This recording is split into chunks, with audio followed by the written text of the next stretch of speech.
felices de poder presentarles a ustedes a esta escritora tan reconocida a nivel internacional, no solamente en España, donde reside, sino en toda Hispanoamérica y otros países, porque ha sido traducida múltiples veces. Carmen Posadas nació en Montevideo, Uruguay, pero en el 53, nació en el 53, perdón, hasta los 12 años. Ustedes van a ver, tiene 70 años, pero se ve fenomenal. En el 65 se trasladó a Madrid con su familia y después ha vivido en Moscú, Buenos Aires y Londres, ciudades todas en las que fue su padre embajador. Es autora de más de 15 libros infantiles, así como 12 novelas, 2 biografías y varios guiones de cine y televisión. En el 98 ganó el Premio Planeta. Su obra está traducida a más de 30 idiomas y en 2003 la revista Newsweek la señaló como una de las autoras más relevantes de su generación. Esa novela por la que ganó Premio Planeta, Pequeñas Infamias, recibió excelentes críticas tanto en The New York Times como en The Washington Post. En el año 2002, Newsweek decía, es una de las autoras latinoamericanas más destacadas de su generación, como decía yo anteriormente. Bienvenida, Carmen Posadas. Eso es tremendo honor recibirte. Y un placer. Farideh Raful, senadora de la capital y vicepresidenta del Senado, es esta señora aquí que conozco. Hija de Premio Nacional de Literatura, además. Óyeme, yo haciendo la presentación. ¿Verdad? Explícame cómo te da tiempo. Oye, ¿quién habla? Oye, ¿quién habla? Una mujer que nace en Uruguay, que vive su infancia en un país muy laico, como es Uruguay, siempre lo ha sido, y luego se va a vivir a España, una España en ese entonces completamente distinta a Uruguay. En esos años, escuchando, porque es bueno conocer al escritor desde su infancia, dónde se forja el escritor, aunque luego se destape muchos años después.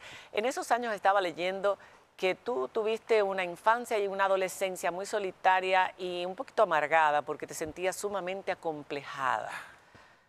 Y te refugiabas entonces en tus diarios y en la escritura. ¿Cómo va a ser una mujer tan bella? Voy a hacer un poco de psicoanálisis barato y decir que yo le debo todo a mis defectos. No le debo nada a mis virtudes, pero a mis defectos se lo debo todo. Importante mensaje. Porque yo era una niña extra tímida, de esas que cuando la gente la mira se tira encima de la Coca-Cola y tartamudea. Además, era la fea en una familia de guapos. O sea, mis padres eran divinos. Tengo 2 hermanas rubias de ojos verdes que además cantaban canciones y contaban chistes. Y yo canto como una rana y jamás nadie se ha reído con un chiste mío. Entonces yo iba a mi cuarto y me escribía un largo y lacrimógeno diario que es el comienzo de mi vocación. Por eso digo que le debo todos mis defectos. Ok, y una mamá muy extrovertida también, un padre diplomático, vivieron en varios países. También eso crea, yo creo que los hijos de diplomáticos tienen también una situación difícil porque es un proceso de adaptación permanente según el país que van, con culturas totalmente distintas. Creo que Rusia lo marcó mucho a ustedes. Bueno, nosotros primero fuimos a España, era la época de Franco, o sea, un cambio muy grande porque el Uruguay era un país, como tú has dicho, laico, mucho más abierto, y de repente llegamos a España y era un país en blanco y negro, estaba todo el mundo de luto. Tú ibas por la calle y era una tristeza. Ahora ha cambiado mucho, España no es así, pero en aquella época era tremendo. Yo me acuerdo que vi una vez un carpintero y entonces llevaba el mono de trabajo azul y abajo llevaba como un cordón dorado. Y digo, ¿qué es eso? Y dice, no, es que ha hecho una promesa al Cristo de Medinaceli y siempre tiene que ir vestido así. Y digo, qué barbaridad, pero ¿qué país es este? Bueno, pero bueno, me adapté bastante bien y luego fuimos a Rusia. Yo cada vez que cambiaba de país me hacía una proposición. Decía, bueno, Carmencita, tú, como la vida te da una oportunidad de tener otra vida completamente distinta, vas a ser mucho más simpática, vas a tener más amigos. Te vas a reinventar. Me vas a reinventar, sí. Y entonces, ¿y lo lograbas? No del todo, la verdad. No. Te casaste muy joven, tuviste tus hijas muy joven y te convertiste en el ama de casa perfecta. Pero eso no llenaba tu vida. Es interesante porque tu papá era un gran lector, además fue profesor de literatura, y les leía a ustedes. Así es como se inculca muchas veces en los muchachos el interés por la escritura o sobre todo por la lectura. Pero en tu caso, la escritura estaba ahí pendiente. ¿Qué pasó en tu vida que pasaste de ser la ama de casa perfecta a ser los mejores platos? Mira, yo en la vida lo he hecho todo al revés. O sea, normalmente la gente primero estudia, luego trabaja y luego se casa, ¿no? Sí. Ese es el orden. No, yo me empecé casando. Entonces me casé con 19 años, no lo recomiendo en absoluto, es un infanticidio. Con no otro lo hagan, escritor, no ¿no? lo hagan. Infanticidio. Con un escritor también. No. Era agente de bolsa, nada que Agente de ver. bolsa. Nada que ver. Nada que ver.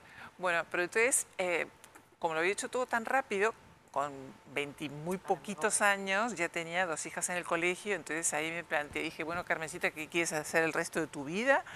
¿Solamente vas a dedicarte a hacer tartas de manzana y ser la mamá perfecta y la esposa ideal? ¿O te gustaría hacer alguna otra cosa? Y dije que sí, que realmente me gustaría hacer otra cosa, pero como no había ido a la universidad, mis posibilidades de trabajo pues estaban un poco... Es verdad que hablo bien idiomas, pero en aquella época con idiomas lo único que puedes hacer es azafata o secretaria internacional, que tampoco me gustaba. Entonces empecé a mirar los anuncios en los diarios y decía, hágase rico plantando champiñones. Dije, mira, esto sí puede ser. Esto sí puede ser, porque yo tenía un jardín muy bonito y entonces digo, voy a plantar champiñones a ver qué pasa. Bueno, con tan mala suerte que en vez de tener lo que los ingleses llaman dedo verde, tengo dedo negro, murieron todos los champiñones. Así que tuve que volver a mirar en los anuncios del periódico y había otro que decía, soy escritor, doy clases de escritura creativa. Y entonces eso me venía bien porque es verdad que yo siempre he sido una gran lectora, porque papá lo era y desde niña he leído mucho. Y entonces, bueno, empecé a dar clases, me dieron un premio rápidamente y bueno, y pedaleando, aquí estoy. Sin embargo, tu padre ha sido el juez más importante. Tú has ganado premios, múltiples premios.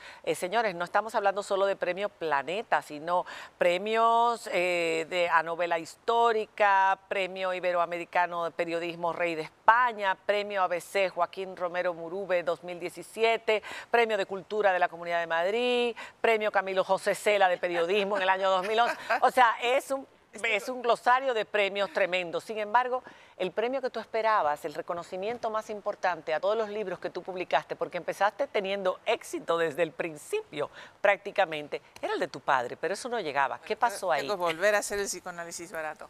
Entonces, decir que mi padre era un gran lector. Ese tipo de persona que aprende ruso para leer a Tolstoy y griego clásico para leer a Homero. Y siempre decía que después de lo que habían escrito Shakespeare y Cervantes, jamás se le hubiera ocurrido perpetrar ni una línea. O sea, no quería, decía que era un mundo como sagrado. Así que la nena dijera que quería ser escritora era como una profanación de su territorio. ¡Qué vergüenza voy a pasar con esta niña! Porque nunca va a escribir parecido a ellos. Y entonces, bueno, yo empecé escribiendo para niños porque me parecía más fácil. Es mentira, escribir para niños es muy difícil. Es muy difícil. Pero bueno, yo le mandaba a papá todo lo que escribía, silencio sepulcral. Él vivía en Uruguay, yo vivía en España, y entonces sacaba otro libro, silencio sepulcral. Y después, bueno, tardé mucho en escribir una novela porque no me atrevía y no sé cuánto. Dije, bueno, ya he escrito esta novela, le voy a mandar a papá y si ya no me dice nada, nunca más le voy a mandar un libro mío. Entonces era la época que existían los faxes, ¿te acuerdas, no? Sí, claro. Entonces yo estaba escribiendo tranquilamente y de repente viene a salir un fax muy largo, y era una carta de papá haciéndome como una crítica, porque es verdad que él había sido profesor de literatura, una crítica maravillosa de mi novela. Y entonces yo, bueno, más adelante he tenido críticas de New York Times, de Washington Post, lo que tú quieras, pero nada ha significado tanto como esa carta. Qué linda. Tú escribiste un libro también con tu hermano que te valió otro premio. Sí. Y tu madre estaba viva y dio su opinión también acerca del libro. Bueno, estoy contando todas mis interioridades. Pero ya que estamos aquí me agradó mucho que ustedes, sí, tu hermano que también es escritor, se unieran, hicieran un libro de sus vivencias un poco ligado. Y la opinión de tu madre me encantó. Pues mira, es que nos queríamos presentar un premio gastronómico, porque este libro es como una mezcla, o sea, es un libro de literatura gastronómica.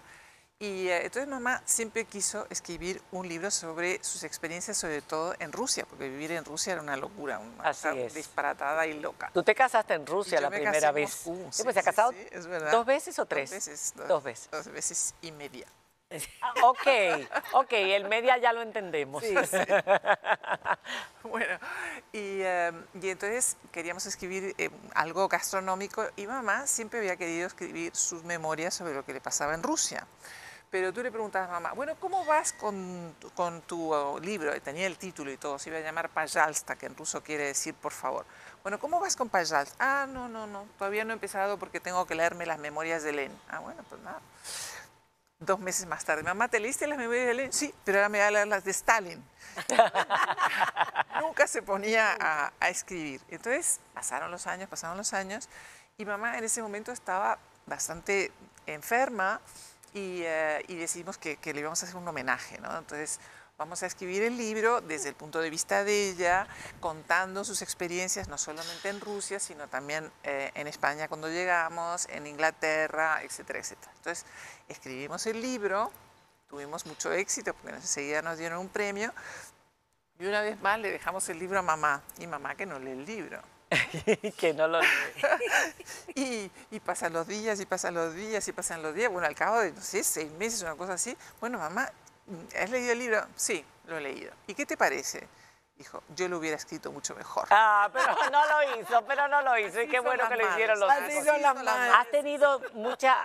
Has tenido una carrera brillante porque has tenido mucho éxito con tus libros. Y yo me imagino que siendo mujer, siendo latinoamericana, te tuvo que haber costado en un principio que se te reconociera, sobre todo que tu segundo matrimonio fue con el gobernador del Banco de España. Sí. Un personaje público y saltaste ahí a la palestra y a las revistas del corazón. Carmen Posadas es una figura de Hola, que todo el mundo la conoce de Hola. Entonces, para que se te respetara como escritora, ¿tomó tiempo? ¿Fueron obstáculos el hecho de ser mujer latinoamericana y luego el hecho de estar en las revistas del corazón? Pues sí, es que además yo cometí un grave error, porque resulta que después de escribir para niños, decidí que quería dar el salto a la literatura de adultos, pero no me atreví a escribir una novela y me ofrecieron escribir uno de esos libros medio humorísticos, medio sociológicos, de cómo casarse con un millonario o cómo ser feliz toda la vida, o cosas, pero hecho en broma, ¿no? Entonces yo en esa época vivía en Londres y iba a España muy a menudo, y era la época en que España, que había sido un país muy austero, ese país en blanco y negro del que hablábamos antes, estaba cambiando y todo el mundo quería ser rico, todo el mundo quería cambiar de mujer, todo el mundo quería cambiar de coche, de casa, etcétera, etcétera. Entonces yo le dije a la editorial, bueno, les voy a hacer el manual del perfecto arribista. Ah, qué idea tan buena, dijeron, qué idea tan buena. Entonces escribí el manual del perfecto arribista, que en el fondo era un recetario en el sentido de decir, bueno, si yo quiero entrar en el jet set, tienes que hacer tal cosa. Si quieres entrar en la aristocracia, tienes que hacer tal otra. O si quieres entrar en la movida, la famosa movida madrileña. Tienes que hacer entonces escribo el libro tiene un éxito enorme, pero con tan mala suerte que yo empezaba a salir con mi segundo marido, que como tú has dicho era gobernador del Banco de España, que entre que yo era sudaca, entre que había escrito un libro que se llamaba El Manual del Perfecto Arribista, y que además él era 22 años mayor que yo, me convertí en la mayor. La arribista eras tú. Claro. Aquí le dirían chapeadora. La chapeadora eras tú, la arribista eras tú. Claro, me costó mucho que me tomaran en serio, pero bueno, por suerte ya pasó. Y saliste de todo ese mundo. Y continuaste con tu vida literaria. La hija de Cayetana es un libro sumamente interesante, por la historia que arrastra de una niña negra adoptada, llevada, secuestrada y llevada a la nobleza española en esa época. Es una historia real. Y es una historia real que indagaste profundamente, pero destacas también una parte importantísima, que es esa parte del comportamiento de la mujer en ese siglo y cuando hacemos una comparación con este siglo. Y has dicho algo que me ha llamado mucho la atención, y es el hecho de ahora quizás estamos más presas que antes, presas de la palabra, que no podemos decir, nos autocensuramos. ¿Verdad? ¿Hasta qué punto tú crees que eso puede afectar las conquistas que hemos logrado en este tiempo? Bueno, yo creo que afecta tanto a hombres como a mujeres. O sea, la corrección política nos hace autocensurarnos permanentemente. En la vida real esto puede ser un problema, pero para los escritores es un drama. Porque, Me imagino, claro, y ahora con el lenguaje, claro, fíjate, ¿cómo ha ido cambiando? Fíjate que están haciendo una película de esa, en Estados Unidos están haciendo una película sobre la hija de Cayetana. Hay que decir que es la historia de la duquesa de Alba, la que sale en los cuadros, la musa de Goya. La musa de Goya. La maja desnuda, ese personaje. Entonces ella no podía tener hijos y adoptó a esta niñita, le regalaron, como si fuera como que regala un gatito, le regalaron una niña, pero ella se encariñó tanto con la niña que la adoptó y le dejó una fortuna muy considerable, ¿no? Entonces es una historia muy bonita y están haciendo una película. Pero ¿qué pasa? Que en Estados Unidos, para hacer el guión de la película, tienen que encontrar una guionista mujer negra, porque como trata de un personaje de color, pues la guionista también... Ahora todo es súper auténtico, hasta la última que gota. complica mucho, Claro, ¿no? sí, quita bastante. Sí. Bueno, pero no tienen problemas en poner a la reina de Inglaterra negra tampoco. O sea, así es está de disparatado todo.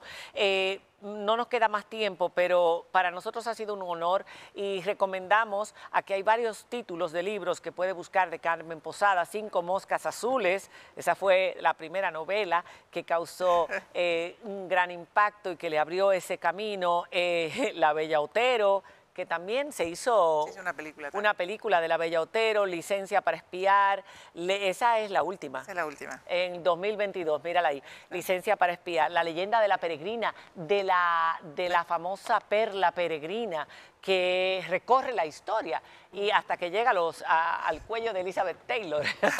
Ahí está, todos son libros de esta gran escritora Carmen Posadas con la que quisiéramos seguir hablando. Carmen, ha sido un placer. Para mí también. Esperamos que sigas disfrutando de esta Feria del Libro. Quedaste muy bien impresionada la primera vez que fue ayer que estuviste o en el día de hoy. Ayer tuvimos un conversatorio y mañana tenemos otro a las 7 de la tarde. A las 7 de la tarde, ¿en cuál pabellón? Ay, no lo sé. No lo sabes, pero ahí busquen a Carmen Posadas a las 7 de la tarde mañana y esperamos volver a verte en República Dominicana, que lo haces con mucha frecuencia, pero aquí en la capital por lo menos. Prometido. Fuerte aplauso para Carmen Posadas. Gracias, cariño. Hacemos una pausa, ya regresamos.